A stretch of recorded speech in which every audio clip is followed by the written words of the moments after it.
I really do hope y'all are doing well. Um, we're just starting this week off. Now, when you watch this video, Monday will be over, so you'll be done got through Monday. So you'll have 4 more days to get through. Um, but I record these videos in the morning, like it's Monday morning right now. But um, I wanted to come on here and talk about crime. Why does it seem like in this country crime is getting worse and worse? And why does it seem like crime, like people don't really even care about being recorded doing crime nowadays? It's like, it's crazy. Like, we do have a crime epidemic in this country, and it's going unnoticed. You know, outside of some mainstream stories, it's not really talked about a lot. But I think really part of it is the economy. Part of it is the fact that people just don't care. Jobs aren't paying enough, and people just don't care. Now, of course, that doesn't justify it, and you shouldn't be stealing from anybody. But I I know that's part of the reason. People are like, okay, if the only job that's paying is some $15 an hour job, that's not gonna cut it. Or even $20 an hour in some places is not gonna cut it, especially California. Sorry, my timer went off, but even in California, $20 an hour is not gonna cut it. And so you look at the situation and you say, okay, um, how do we solve this problem? And I think the biggest thing we have to do is start making opportunities more accessible to people in general. I think that we don't make opportunities accessible, and I'm talking about trades, skills, things you can actually do with your hands. um, Electrician, plumber, carpentry, uh, truck driver, um, HVAC. These are skills that are still pretty in demand. And if you're willing to work, learn, and willing to work, you know. And remember, these are all things you can start your own business with too. You can start your own like electrical company, your own plumbing company, your own HVAC, your own mechanic shop. If you're a truck driver, you can buy your own truck. Um, you know, which one of these days I do want to do. I mean, these are all things that you can like start your own little small business doing, you know, or work for somebody and still make a living. And so we have to kind of think about these things, right? Um, Crime. People feel like they don't have these opportunities presented to them. They're there. It's just we don't really let them know that, hey, these opportunities are out there. And of course, you have a segment of people who just don't care and are gonna commit crime no matter what. And those are the people that do belong in a jail cell, because they're just gonna keep committing crime even if the opportunity for real work is presented to them. They're gonna just steal. So yeah, you put those people in a jail cell or prison. But for the rest of us who want to do better, or people who just feel like there's no opportunity there but would change their ways if they're presented an opportunity, I think that's the way that we need to go. I think that crime, right? Why is it that people nowadays, they don't really care if they're being like recorded? I've seen videos, especially out of like California, where the people committing a crime, they don't even care that like they're on video being recorded committing crime. They just gonna keep doing the crime.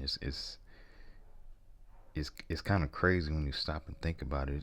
It surprised me. I'm like, you know, you.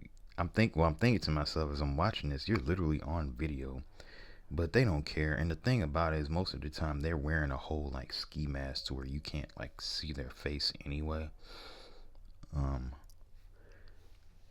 that's why some, there's places that don't even allow like certain types of attire in their store. They don't allow backpacks and stuff for these very reasons, because they don't want people in there taking stuff, putting stuff in their backpack, or coming in there looking all suspicious and stuff. Like, it's understandable, especially in like a low income, high crime area.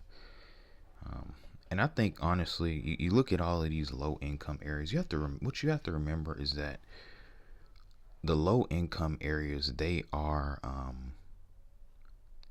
not there by coincidence. You have to remember that all of this stuff is by design. Areas are created to be wealthy areas. Areas are created to be non-wealthy areas. Areas change. Areas go from good areas to bad areas by design, and you just have to remember it's all part of the plan. It's all, when you see areas where the apartment rent like drops by a lot, and then you see the middle class people moving out because the crime is going up, that's by design. The rental rates have dropped, the tax revenue has dropped. More than likely, it's because they've pulled opportunities out of that area. Kind of like how Detroit, they, for example, like Detroit, they had the automotive like boom there, where there was so many automotive manufacturing jobs and stuff, and then they took those jobs out of that area and sent them to other places around the world. And now that Detroit is bad. There's no opportunity there. There's a crazy amount of crime. You're not solving that until there's actual opportunity there. And I see people talking about, tough on crime, and yes, that definitely does help, but with the underlying thing that people need, if you really want to improve an area, is plentiful opportunity. When Detroit had the manufacturing jobs, auto manufacturing jobs, it wasn't no crazy amount of crime there. Obviously crime is everywhere, but it wasn't anywhere near the level that it is now. Same thing goes for like places such as like Gary, Indiana, Chicago. These places like had plenty of jobs, especially Gary, Indiana. They had a lot of they used to have so many opportunities there, but once all the opportunities left, guess what? The people with means to move to where the opportunities were, and the people that couldn't stayed there and filled up jobs that hardly paid anything. The crime rate went up, and it just became just a hub for crime. And that's the thing. People with the means are going to go to where opportunity is, and people that can't are going to end up staying there.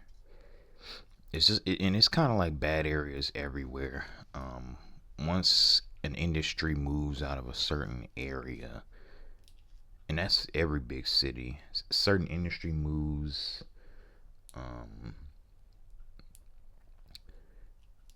once a certain like industry moves out, you're gonna see a drop in the value of certain areas. You're gonna see apartment rents drop, and once your apartment rent goes below a certain like threshold, that's when you're gonna start seeing an increase in crime. The lower and lower you make a rent for an apartment, the higher and higher the crime's gonna be, and that's just the truth. My message to the president or whoever's running this country, president, governor of each state, would be to actually bring jobs back, stop shipping jobs overseas, stop trying to automate everything, because it makes you all look bad when you're running a certain area and your area is completely filled with crime and it looks like you're not doing anything, but you all are allowing jobs to be um, shipped out overseas. You're allowing, because think about it, if they really wanted to ban automation for the sake of keeping jobs around, they could, but they don't, because you have to remember all of these most of these politicians are paid off by lobbyists and by people who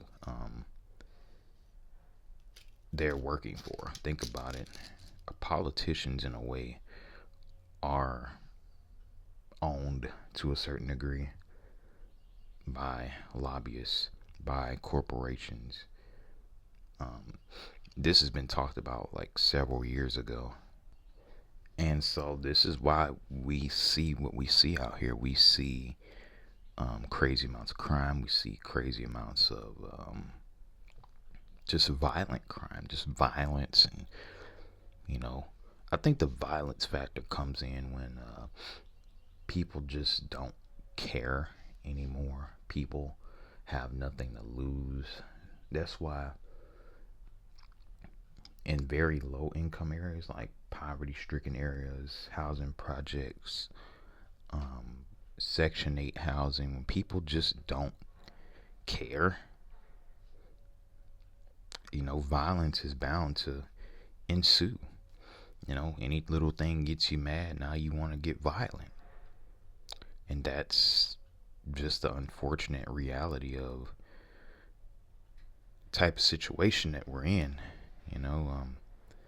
you know